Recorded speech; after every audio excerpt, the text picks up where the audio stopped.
Hi all, അസ്സലാമു അലൈക്കും. Welcome back to Silna's kitchen. ഇന്നത്തെ റെസിപ്പി മുട്ട വെച്ചിട്ട് നല്ല ടേസ്റ്റി ആയിട്ടുള്ള ഒരു അടിപൊളി ഈവനിങ് സ്നാക്സിൻ്റെ റെസിപ്പിയാണ്. പുറമേ നല്ല ക്രിസ്പിയും അകം നല്ല സോഫ്റ്റ് ആയിട്ടിരിക്കുന്ന ലെയറോട് കൂടിയ ഒരു അടിപൊളി ടേസ്റ്റി ആയിട്ടുള്ള പലഹാരമാണിത്. തീർച്ചയായിട്ടും നിങ്ങൾക്ക് എല്ലാവർക്കും ഇഷ്ടാവും. അതുകൊണ്ട് തന്നെ ഈ വീഡിയോ സ്കിപ്പ് ചെയ്യാതെ മുഴുവനായിട്ടും കണ്ടേക്കണേ. റെസിപ്പിയിലോട്ട് കിടക്കുന്നതിന് മുമ്പായി സിൽനാസ് കിച്ചൺ ചാനൽ ആദ്യമായിട്ട് കാണുന്നവരാണെങ്കിൽ പ്ലീസ് ഒന്ന് സബ്സ്ക്രൈബ് ചെയ്തേക്കണേ. ഒപ്പം തന്നെ ഈ വീഡിയോസ് നിങ്ങൾക്ക് ഇഷ്ടപ്പെടുകയാണെങ്കിൽ ഒരു ലൈക്ക് ചെയ്യാനും മറക്കരുത്. ഇനി നമുക്ക് റെസിപ്പിയിലോട്ട് കിടക്കാം.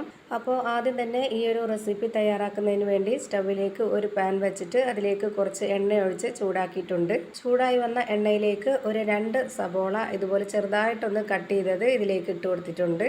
ഇനി ഇതിൻ്റെ കൂടെ തന്നെ ഒരു 3 ഉരുളക്കിഴങ്ങ് കട്ട് ചെയ്തതും ഇട്ട് കൊടുക്കാം.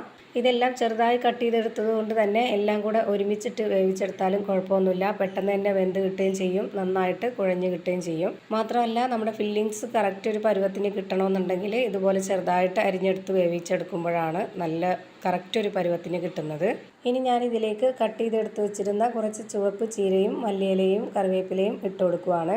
കിഴങ്ങിൻ്റെ കൂടെ നമ്മൾ ഈ ഒരു ചീര ഇട്ട് വേവിച്ചെടുക്കുമ്പോൾ നല്ല ടേസ്റ്റ് ഉണ്ട് കഴിക്കാനായിട്ട്, അതുകൊണ്ടാണ് ഇത് ചേർത്ത് കൊടുത്തത്.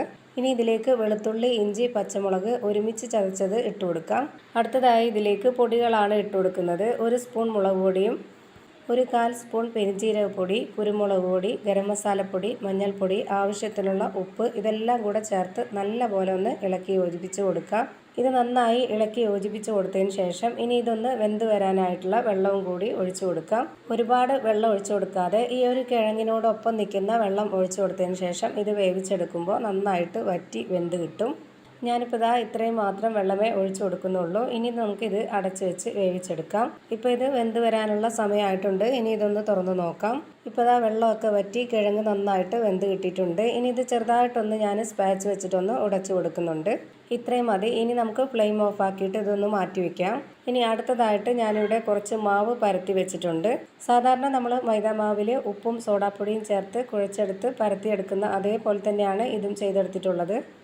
പ്രത്യേകിച്ച് വേറൊന്നും ചേർത്ത് കൊടുത്തിട്ടില്ല, അതുകൊണ്ടാണ് ഞാനിത് വീഡിയോയിൽ കാണിക്കാതിരുന്നത്. ഈ മാവ് തമ്മിൽ ഒട്ടിപ്പിടിക്കാതിരിക്കാൻ വേണ്ടി ഒന്നിന് മുകളിൽ ഒന്നായിട്ട് പൊടി ഇട്ട് കൊടുത്തിട്ടുള്ളത്. ഒന്നിന് മുകളിൽ ഒന്നൊന്നായിട്ട് ഇപ്പോൾ 6 എണ്ണം ഇതിലുണ്ട്. ഇനി ഇത് കൗണ്ടർ ടോപ്പിലേക്ക് ഇട്ട് കൊടുത്തിട്ട് ഇതുപോലെ നന്നായിട്ടൊന്ന് പരത്തിയെടുക്കാം. കൈവച്ച് തന്നെ പരത്തുമ്പോൾ ഇതുപോലെ വലിഞ്ഞു വരും, മൈദ ആയതുകൊണ്ട്. പിന്നെ നമ്മൾ കുഴച്ചെടുത്തതിന് ശേഷം നല്ലപോലെ റെസ്റ്റ് ചെയ്തിട്ടൊക്കെ എടുത്തിട്ടുള്ള മാവായതുകൊണ്ട് ഇതുപോലെ നന്നായിട്ട് അയഞ്ഞ് കിട്ടിയിട്ടുണ്ട്. ഇപ്പോൾ റമദാനൊക്കെ ആയതുകൊണ്ട് വേറെയും 2-3 സ്നാക്സിന് വേണ്ടിയിട്ട് ഒരുമിച്ച് കുഴച്ചെടുത്തിട്ടുള്ളതാണ്. അപ്പോൾ ഞാനത് വീഡിയോ ആയിട്ട് എടുക്കാൻ വേണ്ടി മറന്നുപോയി. 6 എണ്ണം ഒന്നിച്ചിട്ട് കൊടുത്തിട്ടുള്ളത് നമുക്ക് ലെയറായിട്ട് കിട്ടാൻ വേണ്ടിയിട്ടാണ്. ഇനിയിപ്പോൾ ഈ മാവ് ഇതുപോലെ ഒന്ന് കട്ട് ചെയ്തിട്ടെടുക്കാം. എന്നിട്ട് ഇതിലേക്ക് നേരത്തെ റെഡിയാക്കി വെച്ചിട്ടുള്ള ആ ഒരു കിഴങ്ങിൻ്റെ മസാലക്കൂട്ട് ഇതിലേക്ക് വെച്ച് കൊടുക്കാം. ഇപ്പോൾ ഞാനിതാ ഇതുപോലെ മുഴുവനായിട്ടും വെച്ച് കൊടുത്തിട്ടുണ്ട്. ഇനി ഇതിലേക്ക് പുഴുങ്ങിയ മുട്ട കട്ട് ചെയ്തിട്ട് അതും കൂടി വെച്ച് കൊടുക്കുന്നുണ്ട്. ഇനി കുറച്ച് മൈദയും വെള്ളവും കൂടെ ചേർത്ത് പേസ്റ്റ് പോലെ ആക്കിയിട്ടുള്ളത് ഇതിന് 4 സൈഡും ഒന്ന് സ്പ്രെഡ് ചെയ്ത് കൊടുക്കുന്നുണ്ട്. എന്നിട്ട് ഇതിൻ്റെ 2 അറ്റവും ആദ്യം ഇതുപോലൊന്ന് കൂട്ടി ഒട്ടിച്ചതിന് ശേഷം മറ്റേ 2 അറ്റവും കൂടി ഇതുപോലൊന്ന് ഒട്ടിച്ചു കൊടുക്കുക. എന്നിട്ട് ഇതിൻ്റെ മുകൾ ഭാഗം ഒന്ന് നന്നായിട്ട് ഒട്ടിച്ചു കൊടുക്കുക. എന്നിട്ട് ഇതിൻ്റെ ഹോളായിട്ട് കിടക്കുന്ന ആ ഒരു 4 സൈഡും കൂടി നന്നായിട്ടൊന്ന് ഇതുപോലെ ഒട്ടിച്ചു കൊടുക്കാം. അങ്ങനെ ആകുമ്പോൾ കാണാനൊക്കെ നല്ല ഭംഗിയുള്ള നല്ലൊരു ഡിസൈനായിട്ട് കിട്ടും. ഇതുപോലെ ചെയ്യുന്നതൊക്കെ ഓരോരുത്തരുടെ ഇഷ്ടമാണ്. നിങ്ങൾക്ക് എങ്ങനെയാണോ ചെയ്യാനിഷ്ടം അതുപോലെ ആ ഒരു രീതിയിൽ ചെയ്തെടുക്കാം. ഞാനിപ്പോൾ ഇത് വീഡിയോയ്ക്ക് കാണാനൊരു ഭംഗിക്ക് വേണ്ടി ചെയ്തെടുത്തിട്ടുള്ളതാണ്. ഇതേപോലെ തന്നെ എല്ലാം ചെയ്തെടുക്കുന്നുണ്ട്. ഇനിയിപ്പോൾ ഇത് ചൂടായി വന്ന എണ്ണയിലേക്കിട്ട് ഫ്രൈ ചെയ്തെടുക്കാം. നന്നായി ചൂടായി വന്ന എണ്ണയിലേക്ക് ഇട്ട് കൊടുത്ത ശേഷം ഉടനെ തന്നെ ലോ ടു മീഡിയം ഫ്ലെയിമിലേക്ക് ഇട്ടിട്ട് ഇത് വേവിച്ചെടുക്കണം. കുറച്ച് ലെയറായിട്ട് ഇരിക്കുന്നതുകൊണ്ട് ഇത് വെന്ത് കിട്ടാനായിട്ട് കുറച്ച് സമയം എടുക്കും. അപ്പോൾ ആ ഒരു ഫ്ലെയിമിലിട്ടിട്ട് വേവിച്ചെടുത്താലേ കറക്റ്റ് ഒരു പരുവത്തിന് വെന്ത് കിട്ടുള്ളൂ. അല്ലാന്നുണ്ടെങ്കിൽ ഉള്ളു വേവാതാവും. അങ്ങനെ ഞാനിപ്പോൾ ഇത് തിരിച്ചും മറിച്ചൊക്കെ ഇട്ട് കൊടുത്തിട്ട് നന്നായിട്ടൊന്ന് വേവിച്ചെടുത്തിട്ടുണ്ട്. ഇനി നമുക്കിത് എണ്ണയിൽ നിന്ന് കോരി മാറ്റാം. അപ്പോൾ ഇതേപോലെ തന്നെ ഞാനെല്ലാം ഫ്രൈ ചെയ്ത് മാറ്റിയിട്ടുണ്ട്. ഇത് കഴിക്കാനായിട്ട് നല്ല ടേസ്റ്റാണ്. അപ്പോൾ ഇതിൽ നിന്നും ഒരെണ്ണം എടുത്ത് ഞാൻ പൊട്ടിച്ച് കാണിച്ചു തരാം. നിങ്ങൾക്ക് കാണുമ്പോൾ തന്നെ മനസ്സിലാവും. നമ്മൾ കടയിൽ നിന്നൊക്കെ മേടിച്ച് കഴിക്കുന്ന മുട്ട പപ്സിൻ്റെ ആ ഒരു സ്കിന്നായിട്ടാണ് ഇതിരിക്കുന്നത്. ഇതിൽ ആ ഒരു കിഴങ്ങിൻ്റെ കൂട്ട് ചേർത്തതും അതുപോലെ തന്നെ എണ്ണയിൽ ഫ്രൈ ചെയ്തെടുത്തതുമായതുകൊണ്ട് ഒരു പ്രത്യേക വെറൈറ്റി ടേസ്റ്റി ആയിട്ട് കിട്ടിയിട്ടുണ്ട്.